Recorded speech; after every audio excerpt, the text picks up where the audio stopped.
Hey guys, my name is Kendrick and welcome to ENFP Mail. Today I have the pleasure of interviewing Sonja Chisnall, and she is an INFP.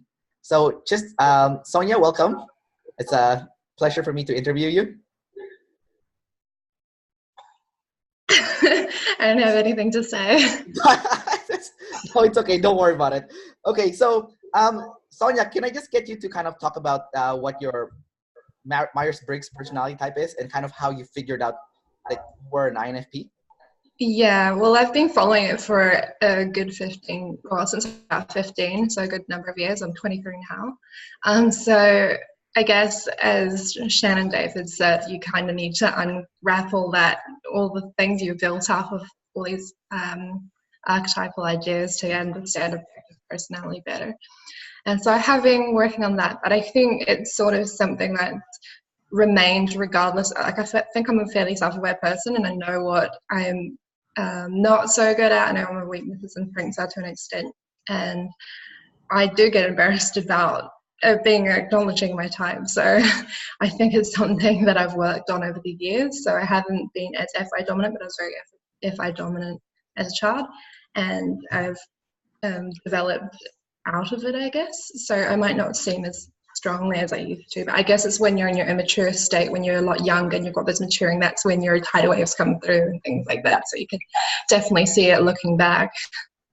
So you said that you don't like to acknowledge your type. How come? Why is that? I guess because it's associated with, I guess, in the Myers-Briggs sort of community as snowflake syndrome, or I guess that's also some other type, but very emotionally unstable, things like that. So, or just emotionally in tune. And I feel like that's, I guess, as a weakness for me, I don't like to resonate with it because I do get wrapped up in those cycles of, I guess, if it is SIFI, I should probably speak as though it's not definitely objectively typed yet. Just from my experience, I get in those sort of ruminating loops of when I come out of those and I try and think more, rationalize more, that's when I get out of them and I'm able to be more productive and I'm able to actually get stuff done. So I don't find it helpful because it is a weak spot for me, I guess. Yeah. What is those?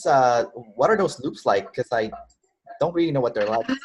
That's kind of interesting for me to hear about. So yeah, it's all I guess is SI would be the way I'd describe it the most, is you're kind of looking back on all the events that have happened and then you're overthinking it and overprocessing it. And then because I do have anxiety disorder and ADHD diagnosed as well, I do find that when I'm not on my medication, it escalates the dominant negative beliefs. So I've had to sort of rationalize my beliefs as well. I guess that's some very weak PI coming in if this is the INFP personality coming through.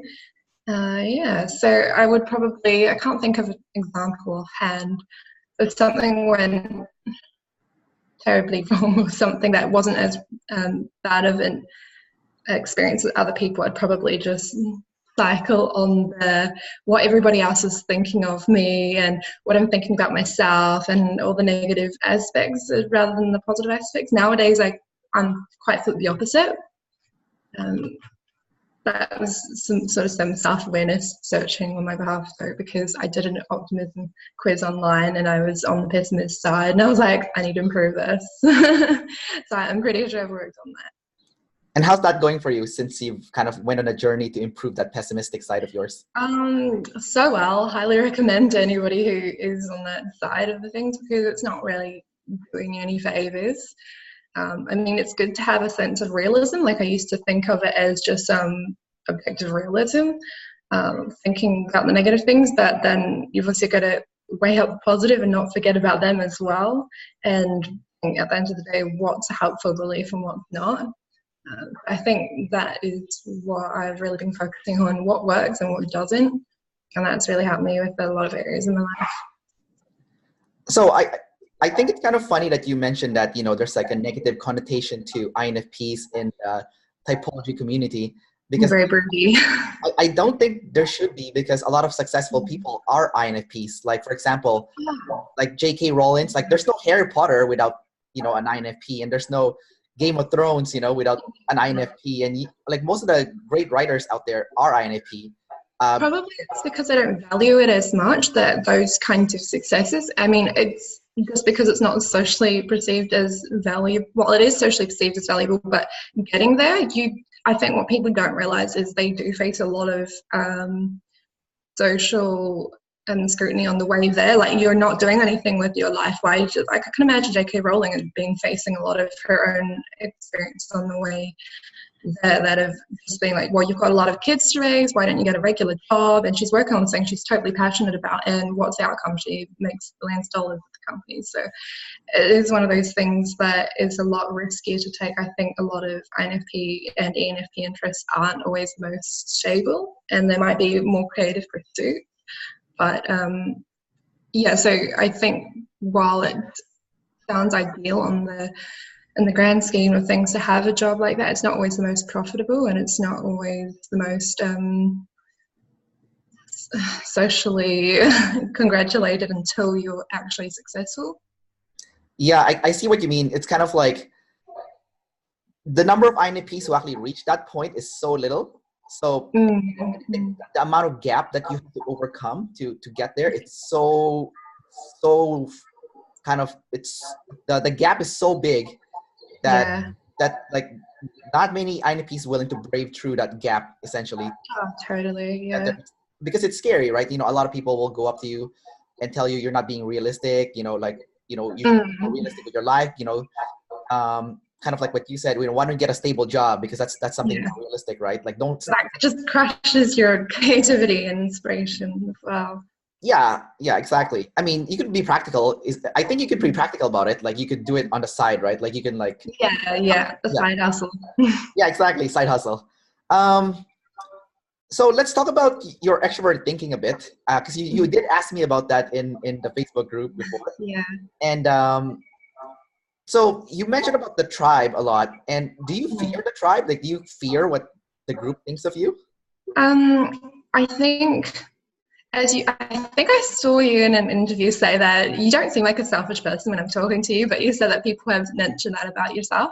And I'm the kind of person who likes those straight, blunt, honest answers, and my family is ready to give them to me. I'm not sure if everyone's family is, but mine sure is. So I have been told that I can be fairly selfish. I think it's my brother is I think he's ENTP, and he likes to know the truth about things. So when I try to explain it to him, because he asks those answers, I generally say it must be I think it's some sort of self-preserving thing, because I do feel a need to preserve my energy so I can do those things that I'm passionate about, but it might not always be of benefit to the tribe's values. So but yeah, it's always that balancing between what I value and what the tribe values. But then I think my tea comes out when I'm like, well, what is actually best for everybody? How can I show them? So over the last couple of years, I guess, joining, I think for answering that question that I was asking you about tea,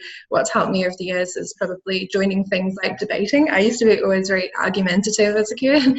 I'm not very good at arguing both FI reasons, like only those FI values.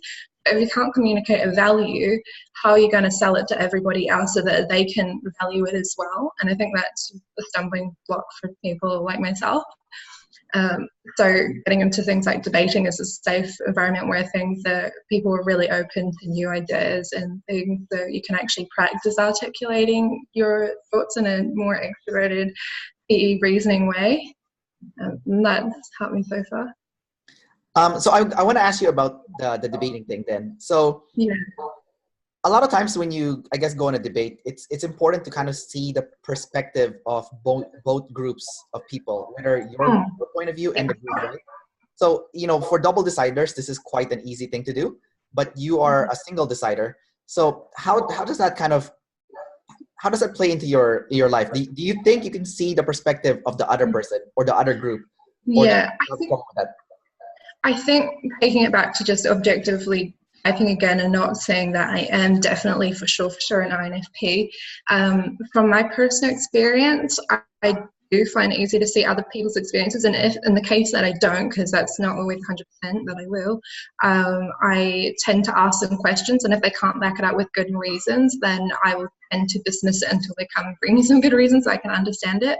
But I'm a fairly curious person, so I generally go probing for those answers to seek closure on those gaps anyway. Yeah. So you're very empathetic then, kind of like. Yeah. So I actually studied psychology originally, and I thought this would be cool. Like, like my partner wanted to go into the military, and I thought, I could join and do. I think that sounds fun. I'll do trauma therapy and psychology. And then I was thinking, once I got into the degree and had some experience, I was like, this is actually probably not the best idea for an empath. We're just not going to keep ourselves together on the job very well. So then I learned about business aspects of psychology, and that really found that was a great creative outlet for me. So not too emotional, but still being able to utilize aspects of psychology and creative solutions to achieve results for people. So what is your day job right now that you're my day job is looking for work and freelancing in web design. Okay. Yeah, so I'm exploring UI UX at the moment because an aspect of psychology was applied psychology focuses on more the design aspect and how it relates to organizational design or structural design in how people interact with technology or systems. So I found that pretty a way to have a creative outlet in business. So because you do web design, are you pretty good with aesthetics then? I would say so. I've always been congratulated on my artistic ability when I was since being really little, and so I guess you have that tacit knowledge of design. So when it came to UI UX, I was like, I kind of know that already, but I haven't actually studied it as a formal study. So it was more just reading articles and gathering a bit more information on it. That I like the idea that you can just put your own portfolio out there, and as long as you can show people that you can get results, you can kind of sell yourself. So I've been developing those skills as well, hopefully get a job.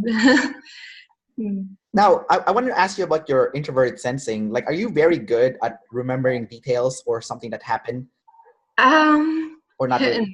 Like, I would compare my mum, I think, is ISFJ, and I think she's got masculine SI, so she's very clean up right immediately. And I'm a fairly ready person, but I think it's not so much of an immediate thing. I'm much more movable on my SI, so it's very if it's immediately my surroundings, I want to do something about it. But if it's something that's less of a priority, like if I need to do work that's more important, then I will put it off, like leave the laundry till later. But my mum, she's just like, no, do it now, kind of thing. Or I think I'm not the most perfectionistically, like not the most neat freak, but I'm not the messiest person either. Sounds good. Is that what you're looking for? Or? No. I was just thinking about what you said, because I'm kind of like processing what you said, because there's some questions that you asked for the interview, right? Because we're trying to figure out what your animals are, and we're trying to figure out what your sexual modalities are. And I'm starting to get the picture of it right now, but I'm trying to kind of like cross-check based on kind of like what you're saying to me. Oh yeah, that would be hard to keep in mind. I do have a question for you. How much, if someone were to insult your family, let's say something to you about let's say someone goes up to you and is like, oh, your brother's stupid, I'd be like, he's probably stupid, but I wouldn't really care too much. I'd be like, sometimes it can be stupid, but not all the time. Like, don't feel the need to defend them or really, I feel like they can fend for themselves fairly well, my family, but I still feel like I need to support them as well, but I don't feel like I need to unless they feel like they need to. If they call out, I'll be there, but I feel like we've got a really fairly honest relationship between ourselves and my family. Yeah, so if someone calls your brother stupid, you'll just say, you're probably right. Well, maybe sometimes, just teasingly. Of course. We've gone through a lot together, so it does help, I guess, at the end of the day, have strengthened that relationship. So before we did the interview, you said to me on Facebook that you think that you have consume first. Yes. Why do you think you have consume first?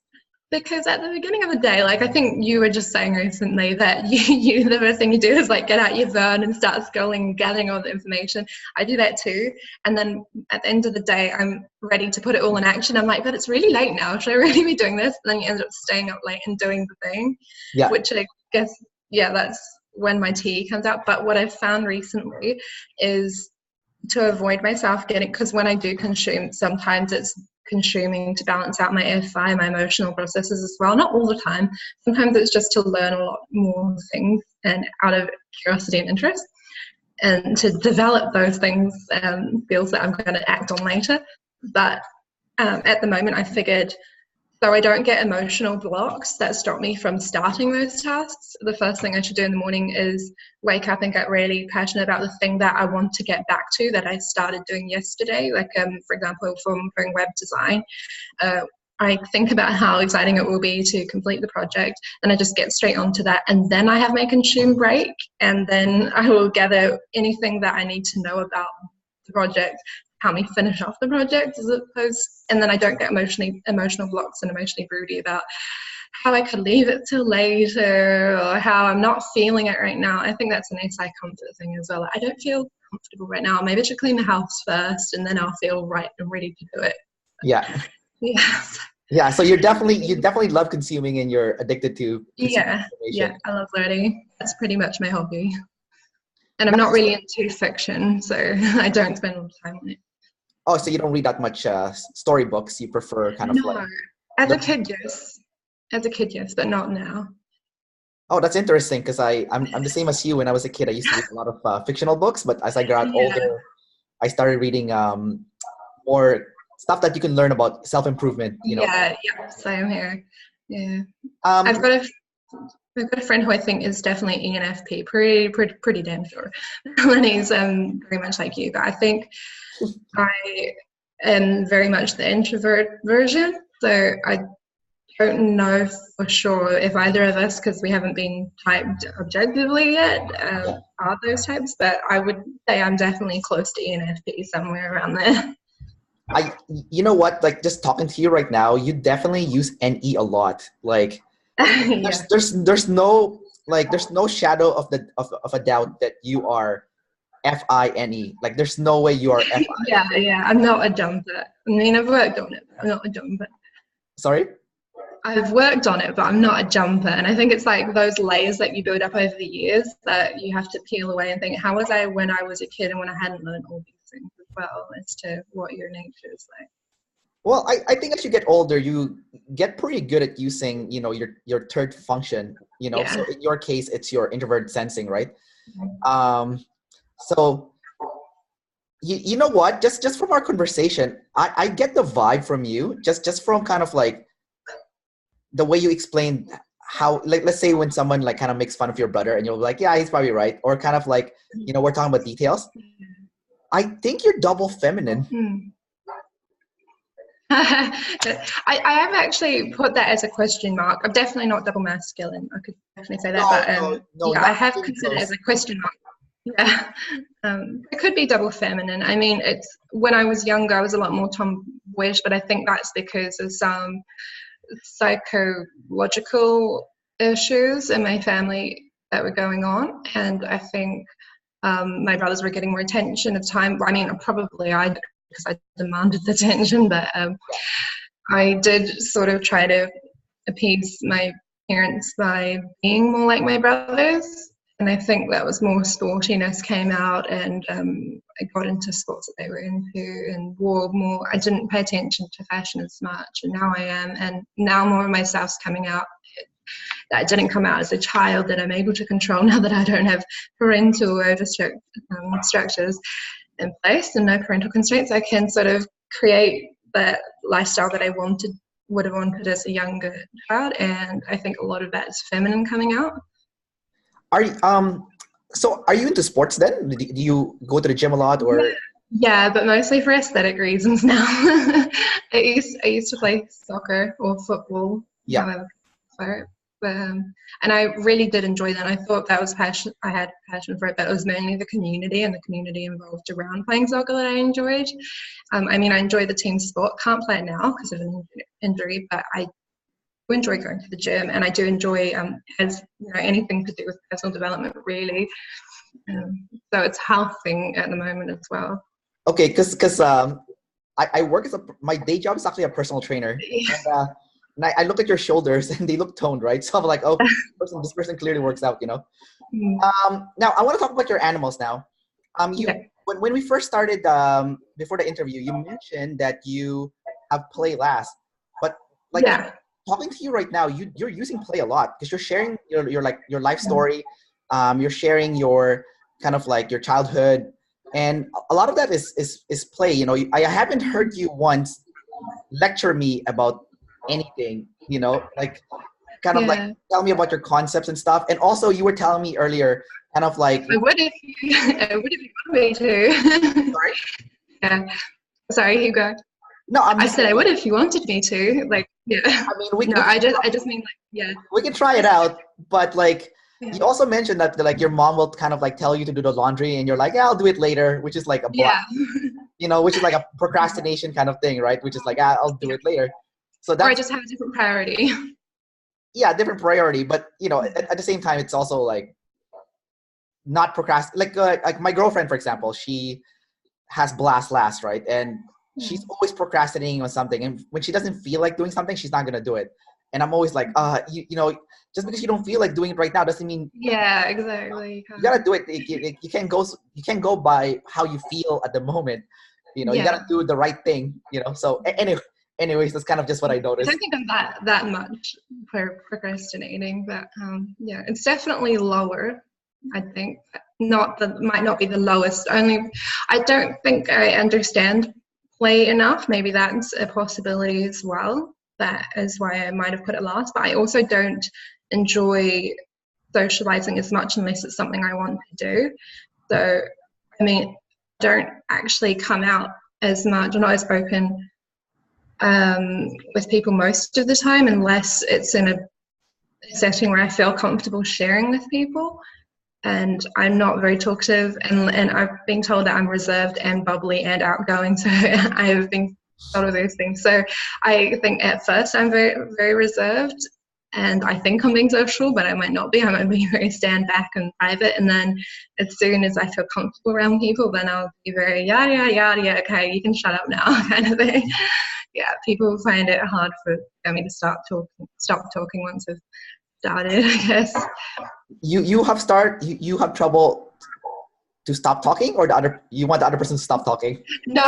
Oh, maybe both. No, I'm just kidding. I find it hard to stop talking because I love it though when other people can initiate. So I don't find I naturally ask questions of other people, although I do want to know so much about. I do ask them questions, but I don't sit back and listen as much. I find it really hard to be just a present listener, and some of the talkativeness, a lot of it is ADHD, but and so I do have that memory issue, which might not be as prevalent because of the ADHD. I've worked on it, and it's definitely a lot better now. Where was I? What were we talking about again? No, we were talking about using your play. And play, yeah. I don't mind doing group activities, but I'd rather do my own thing when I'm working next to somebody else who's doing their own thing, and then during our break we can just chat and then go back to our own thing. I don't mind working on projects together as long as the project is me doing my own thing, like a collaborative remote work sort of situation. And I do like being surrounded by other people. I don't like being on my own as much, but I only need it as a comfort rather than to socialise and group pointless activities that aren't anything towards very SF activities that aren't really towards any kind of point except being here and now. I find that really hard. So you like the presence of other people, but not necessarily to talk to them, like just having them around. I love figuring people out. I definitely spend a lot more time probably thinking about the other person than actually interacting with them. That's funny. You know what, Sonja, I don't think there's any way that you are play last. Just because you joke around quite a bit too. Like like when I said to you earlier, do you want people to stop talking, or do you want you can't stop yourself from talking. You're like, yeah, maybe a little bit of, and you kind of threw that joke in there, right?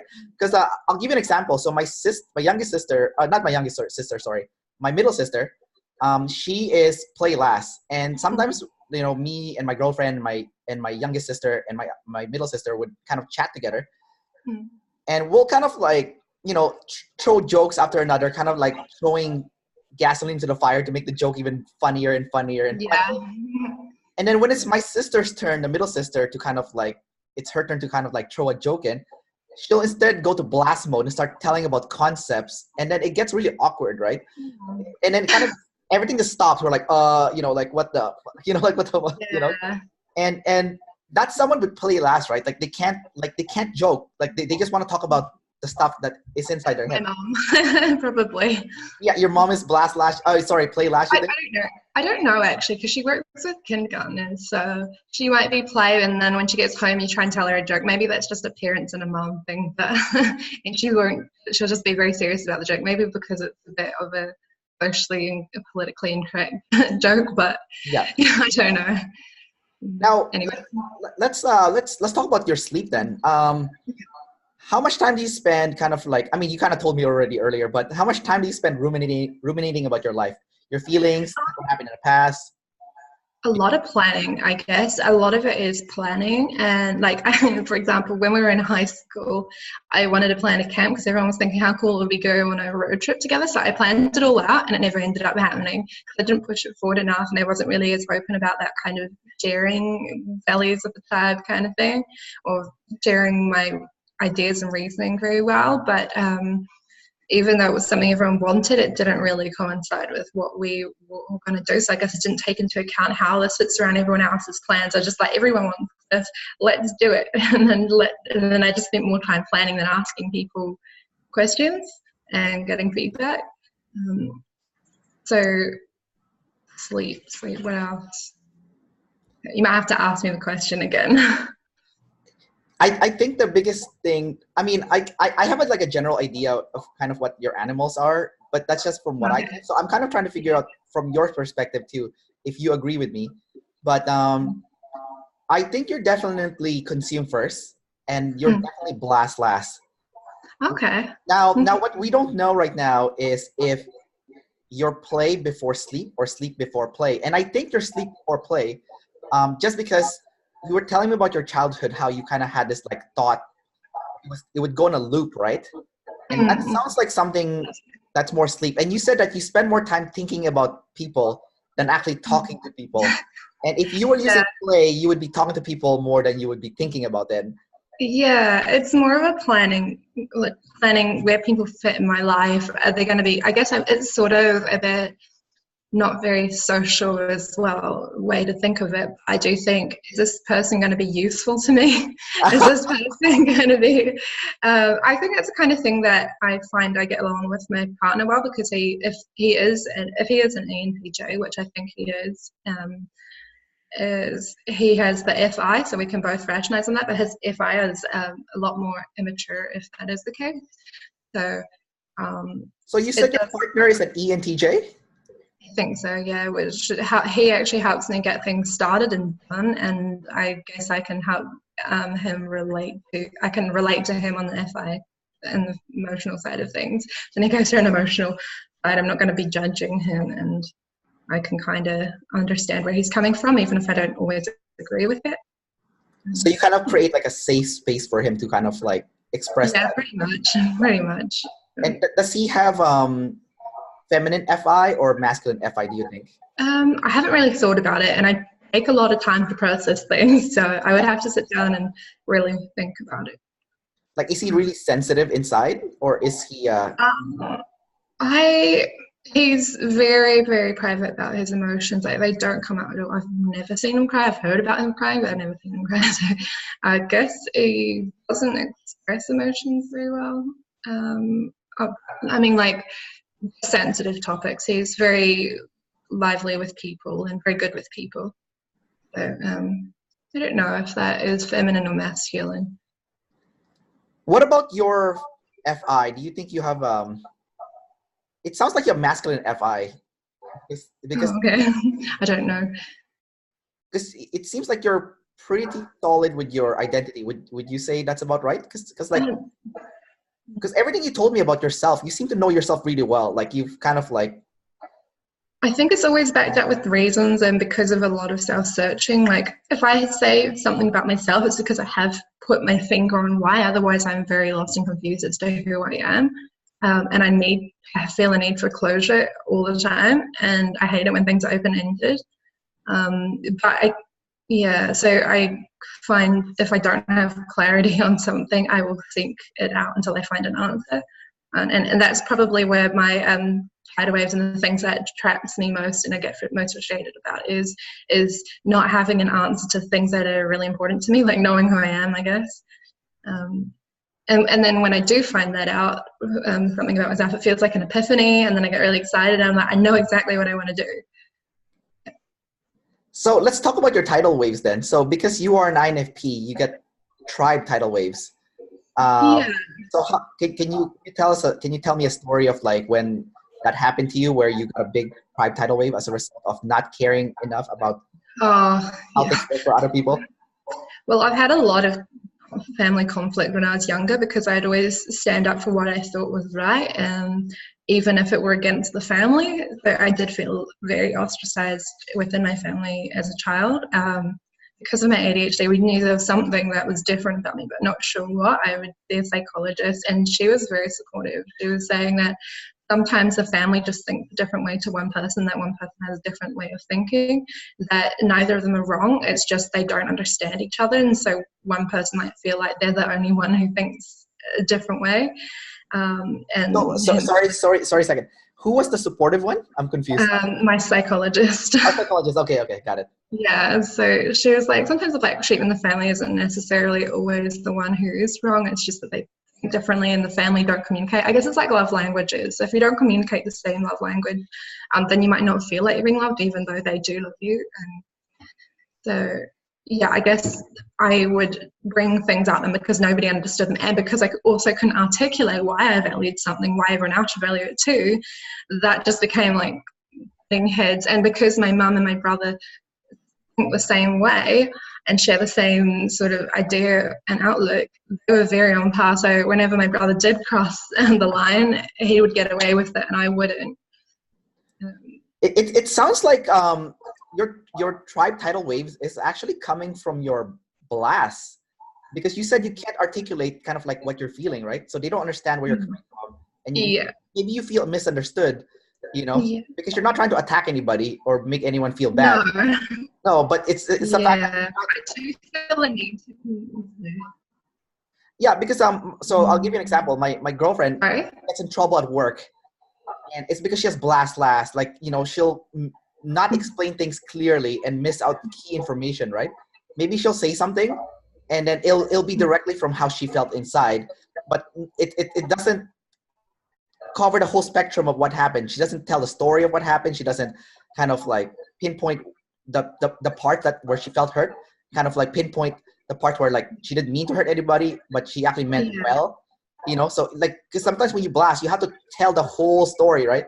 But maybe you kind of just say like one thing, like, oh, maybe you don't understand me, like that's all. I definitely don't say this. I don't go straight to just you don't understand me. I'm very even if I can't articulate it, I always try, and that's why I get argumentative, because mum's just like, oh, my brother's like, you're just saying the same thing in different ways, and I'm like, am I? I was trying to just explain the story. I just can't figure out how to push it forward, I guess. Okay, it sounds like you just need to practice blasting then, like, like possibly, yeah. Like literally, like, have you done Toastmasters before? I tried it and I didn't like it, but that's why I enjoyed debating better. I think I did. I think it was just the group of people that were there weren't really my kind of people I gelled with. So I mean, Toastmasters elsewhere could be different. Because it seems like when you're talking to the outside world, you heavily rely on your play. So it seems like debating is also like a play thing. But like, I think blast is something that, from what I can see, just like based on everything that you've said to me today, is the one thing that you like. If you were to pick one thing that can improve your life dramatically in the next 5 years, it would definitely be if you were able to blast, with confidence. I think not just blast with confidence, but blast tactfully, because I've also done it in possibly an immature way where it comes out as just trying to steamroll the other person. And I think in an immature blast would be very, I guess, more, let's say, bitchy, like as a kid, I guess that's how it would come across, that not the worst kind, but very just verbally abusive, attacking somebody and nothing else. Yeah, that's probably how it would come out. All right. So it seems like so far from today's talk, we figured out that you are consume, sleep, play, and blast, and then you seem very strongly double feminine. Okay, interesting. Yeah, I'd be interested to see what other comments could be, like what other people have to say. Yeah. We'll figure out what the other people have to say about that. I want to talk about your NE next, because I think that's the only one we haven't really covered yet today. The what? Sorry. Your extroverted intuition. Oh yeah. So, extroverted intuition is all about freedom. So, how important is it for you to be free on top of having your identity, obviously? Yeah, very important. I think mainly because when I'm not free, I have to fit myself into the box of social constraints, which is very, I guess, very SJ, and that's not me at all. So it's I don't mind dealing with data and facts. I quite enjoy it because it gives me some stability and some groundedness in my life. And I do a lot of research and gathering because I can relate the SE to I enjoy to consume. So I might as well just consume and try and gather more not sensory experiences in the way of going out and doing things that make me feel alive, but more information, I guess. And I guess maybe that's some sort of SI data collection. Not data collection. Sorry, I'm getting myself confused, overthinking things. Yeah, slow down a bit. Yeah. So have you ever had any minor, control tidal waves? I mean, it's your third function, and it's not really your main demon. It's kind of like your mini demon. Yeah, no, not really. I guess I have. I just haven't felt that I've been restricted as much because I generally try and push for my way regardless. And I think because if I don't feel comfortable with what's going on, I'll push for what I want, then I guess I don't feel so trapped. So I guess I create that for myself, the freedom, without having to worry about, I can't create freedom for myself too much. Yeah, well, you are a double observer, right? So you have a relative balance between freedom and control. So that's not a big problem for you. No. As tribe and self. Mm-hmm. All right, great. Do you have any questions for me that I haven't kind of answered for you, or kind of like lingering in your mind? They'll probably all come to me after we're finished. Yeah. Not that I can think of right now, no. All right, cool. Well, that was really good talking with you today. That's good shit, you too. Yeah, I learned so much about double feminine INFP. You know what? A lot of my. Okay, you know what? I'm gonna rant a little bit here. Yeah, sure. I absolutely love hanging out with the INFPs. They're my favorite of all. Like I know people are gonna get upset at me right now, but my absolute favorite to hang out with. It's not the INTJs. I know they're gonna. It should be because I'm an ENFP, right? All my favorite people are INFPs, but I get so mad at them because they always disappear. Like I get mad at them too. I find it hard to. Yeah, I love it when people are regulars at meetups and events and things, but when they're not, I'm like, come along. That's when my play comes out, I guess. Yeah. And otherwise, I feel like I'm going to bother someone. But yeah, I think as an INFP, I would say, reach out to us because we do appreciate it. And if we're being lazy, we're really, really sorry. We don't mean to be. We're just not connecting on the social spectrum. We're not really aware of what other people are thinking or feeling. I think your camera is cutting out right now because you're not on the screen. Ooh, okay. Can you see yourself moving, or can you see me moving? Yeah. Okay, well that's weird. Mm. Yeah, Oh, like sorry. basically when I see my INFP friends, I see them just like once a year because Oh, that's really disappointing. I love ENFPs. They're literally one of my favorite types. They probably are my favorite type to hang out with, but I admire from a distance the INFJ because they get shit done. So I yeah, try yeah. and work on that. Mm. All right, Sonja. Well, it was awesome interviewing you, and I will talk to you more on Facebook. Sounds good. All right. All right, Bye. I'll stop the recording right now.